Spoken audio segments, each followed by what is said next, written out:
What's up, vapors? Thanks for checking out Daily Vape TV. My name is Nick, and today we're going to be taking a look at the DPRO RDA. Alright guys, so this one was kindly sent over to me by the fine folks at CoilArt. This is the DPRO RDA, their latest and greatest, and as you can see here, I've got it in squonk mode on the RAM squonk box, and that's pretty much where it's been sitting for the past couple of weeks. And in this configuration here, it's nice and matchy-matchy. It just looks really nice, and I'm getting flavor for days. So before we get into this video, I do have to state my intent by saying that I did receive this product for free from the manufacturer for the purpose of doing this video. However, it has no monetary value to me, which means my opinions on it will remain honest and unbiased, of course, as always. And with that being said, I'd like to give a huge shout out and thank you to the people over at CoilArt for sending this my way. I've always loved taking a look at their products, and this is no exception. So taking a quick look online, these are available in a variety of different color options, and basically I break it down into two different categories here. So you have your standard metal cap versions, which are stainless steel or black, which are generally speaking around 30 bucks online. And then you can get the Ultem version like I have here, or what's called a white PCTG version, which are usually at an additional cost. So with that, the website that I'm looking at currently, it charges an extra 3 bucks for those two versions. So of course, shop around and try to find the best price, but I will be linking the website that I'm looking at right now in the description below, so make sure you check that out there if you want to pick one of these up. Of course, you can check out the Chinese retailers as well, but they are on their annual autumn festival holiday right now, so they won't be back to work for another few days. So just keep that in mind if you're thinking about ordering from China in the next couple of days. But without further ado, let's go ahead and dive down to the close-up view and take a better look at this thing. Alright guys, as you can see here, we've got the DPRO RDA in its original box, so let's quickly take a look around the packaging and then we'll talk about what's inside. So first and foremost, a nice picture of the device with a little bit of a spot gloss there, as you can see. CoilArt logo on the bottom here. We have CoilArt's various social media platforms. Make sure you go check them out all over the internet. 24mm diameter and a nice picture of the build deck on this side. On this side here we have the color indication. As you can see, Ultem is checked off there, and half of these colors don't exist yet, but hopefully CoilArt comes out with them. That would be pretty neat. On this side here, we have DPRO, and on the back we have our scratch and check, our UPC website, and what the kit contains. Alright, so let's see what we got under the hood here. First and foremost, we have a set of fuse Clapton coils. There you go. I have, however, used those coils already, but I left the cotton for you guys to check out there. So they do come with a set of pre-made fuse Clapton coils, which is a nice touch. We have the DPRO itself, which we'll take a look at in just a second. We have our obligatory bag of spare parts, which contains some O-rings. Looks like a full set to me. We have some spare grub screws, looks like a full set again, and you get a bottom flow pin. This, is, however, is the actual regular normal 510 pin. I've already swapped that out for the bottom flow pin to use on my squonker. Next up, we have an Allen key, and you know, it never hurts to have a spare Allen key or two around. I always lose these things, and you know, I probably have a drawer full of them, but one more couldn't hurt. And last but not least, we have this kind of I don't know if you could even call it a quick start guide. It's very, very, very, very basic. Just basically drip here and single, dual coil. Ooh, not much information there, guys, but this could have been a sticker. Maybe one day. Alright guys, let's run through the specs. First of all, it's 24mm in diameter. It's got a 3mm deep juice well, superior stainless steel construction, heat-resistant Ultem, innovative postless quad terminal design, 2.5mm terminal openings, side secured via hex screws, 2 peak insulated positive terminal posts, 2 negative terminal posts, 24-karat gold-plated build deck, single or double coil configurations, dual slotted angle air tubes, 8mm 810 Ultem wideboard drip tip. It comes with a 510 hollow bottom feeding pin and a gold-plated 510 contact pin as well. Alright guys, real quick, I just wanted to walk you through some of the main components of the DPRO, starting it off with the drip tip. As you can see here, it's got DPRO inscribed into it, which is kind of neat. It is made of Ultem, and it is 810.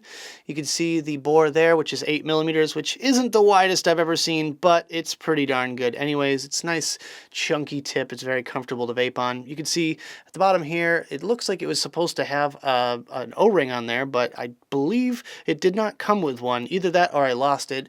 Either way, it fits no problem without one. So there's that. Moving on, we have the top cap section, the receiving end of that drip tip. You can see their big chunky O-ring in there, which actually holds it in quite nicely. Kind of has this little chamfer going on around the top section. And you can see the airflow holes right on the side there, kind of an oval shape, if you will, which match up to the shape of the actual, airflow control on the inside. You can see inside the deck because it's made of Ultem, of course, and it's kind of cool that you can check out your build in there. You can see the O-rings right through it, which is pretty neat. But other than that, that's pretty much all there is to report on this top cap. So here is the build deck. You can see once again the airflow sections there, and they are a bit angled. They're not really too crazy of an angle or anything like that, but they do have a slight angle to them, and it's directed right at the build deck. And as you can see there, 4 post holes, so pretty easy to fit pretty much any type of wire in there, no problem. And the positive post is peak insulated. You can see the little hole right directly in the center. That's actually where your juice comes out when you're squonking, which I actually have the squonk pin in at the moment, as you can see right there, which is pretty easy to change. All you need is the Allen key. Just get that pin out, and then you just put the other one in with a flat head. On the side here, you can see the screws, the actual Allen screws as well, and they're nice and tucked away down in there.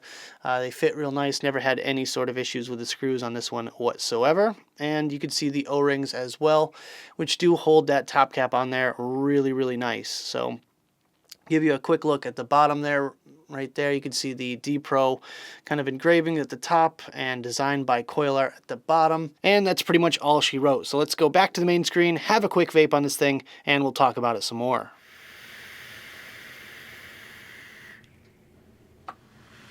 Alright guys, I hope you enjoyed the close-up section of this video. Now let's talk about my personal thoughts about this device, some pros, some cons, and whether or not it's worth purchasing. Starting off today with the pros, and my first pro is that it's so stylish. Yeah, I have the Ultem version as you just saw in the close-ups, and I gotta say, this thing is super cool looking. Now normally I'm not a huge fan of Ultem, but this thing just has it all going on. It's got the gold deck underneath, which just kind of shines through and makes it look even better. And then you have the name engraved in the drip tip, which I felt like would be uncomfortable. However, I don't even notice it at all, and it just kind of gives it that real kind of professional sort of look. So that's definitely 2 big thumbs up in my book. My second pro today is that this thing is so easy to build. Now, personally, I was feeling a bit lazy when I got this thing in, and I just wanted to use it. So luckily, it comes with a set of pre-made coils in the bottom of the box. All I had to do was trim off the ends, drop them in, and tighten them down, and it was off and vaping in a matter of minutes. But if you were to build your own coils in this thing, it is a breeze. It's very similar to the Pulse 24 build deck, where you just open up those terminals and drop some coils in there, straighten them out, and you might have to do a little bit of tuning, but other than that, it is a cinch to do, and I'm pretty sure just about anyone out there, no matter what your skill level, can build this thing. My third pro today is that the O-rings are nice and strong. Now, this RAM box mod is not heavy by any means, but just the fact that I can dangle this thing by the top cap and shake it around no problem just kind of gives me that much more faith in the device itself. It's very high quality. Everything fits really, really nicely on here, and I just like a nice strong O-ring, so that way I know that I'm not going to have my cap flying off left and right. And my fourth and final pro for this device is that it's affordable. Now, in my personal opinion, this is more of a flavor atomizer than a cloud atomizer. However, in the category, this is one of the more affordable devices. I really feel like there's a lot of value in it, even if it's only for a specific type of vaping. I feel like a lot of people out there that squonk are going to love this thing because it comes with a bottom flow pin, and the fact that it has this cool Ultem cap, and you can kind of see when you squonk on it, and just kind of has that cool look to it. But in any case, yeah, this thing is definitely on the more affordable side for the kind of genre of atomizer, and that's all right with me.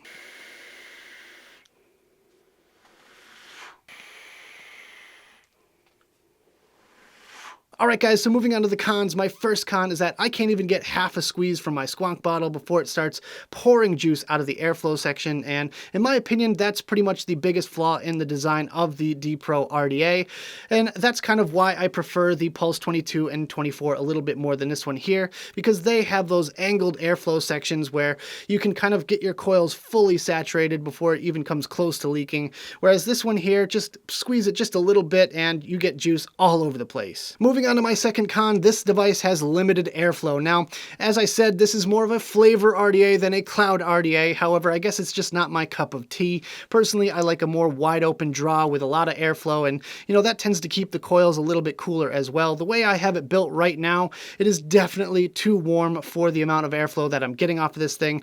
You can really feel the restriction on it, and there's a lot of heat involved as well.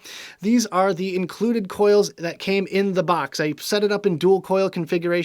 If I had to do it all over again, I would definitely stick with a single coil build on this one. My third con is really only going to affect the people that have the Ultem version of this device, but I have been noticing it more and more recently, and if you're like me and take your top cap on and off on the regular, you're going to get juice trapped in between the two O-rings here and underneath the build deck where your actual screws are. So that just kind of bugs me. It looks really ugly on this thing, and unfortunately there's really nothing you could do to prevent it. And my fourth and final con is more or less an observation about the device in general rather than anything else, but with this one here I really feel like this is better suited to be a single coil RDA rather than a dual. Now personally, I wish there was two different versions of this device, one with a single coil build deck and single airflow hole, the other with a dual coil build deck and dual airflow holes. That way they could have capitalized on kind of both sides of the vaping industry. You have your flavor guys over here on one side, and then you have your cloud chasers over here on the other.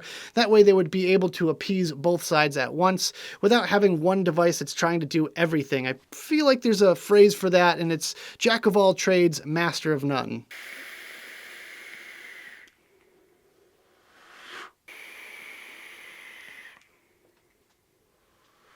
So at the end of the day, is this thing worth purchasing? Would I go out of my way to pick one of these up if I didn't get this one for a review? And I'm going to have to say no to this one, unfortunately. For me, it just doesn't float my boat, So with that, I mean, it is a good RDA. I don't hate it at all. In fact, I kind of like it, but it just doesn't really give me the full satisfaction that I'm looking for. But I would highly recommend this to you flavor guys out there. If you know how to build a monster of a flavor coil, then definitely pick this one up. I would highly recommend it for you guys out there. But for you cloud guys, I would say probably stay away from this one. Maybe consider something else instead. But with that, if you want to grab one for yourself, I'll leave links right down there in the description below. So that about does it for this video, guys. I hope you enjoyed. If you did, make sure you hit that like button and subscribe for more videos just like this. Don't forget to click that little notification bell right next to the subscribe button if you want to be alerted whenever I upload videos. Also, leave me some comments in the box below. I'd love to hear your thoughts all about the DPRO RDA or anything else you guys want to discuss down there. Of course, check out the advocacy and my social media links right down there in the description below. Thank you guys so much for joining me, and as always, vape on!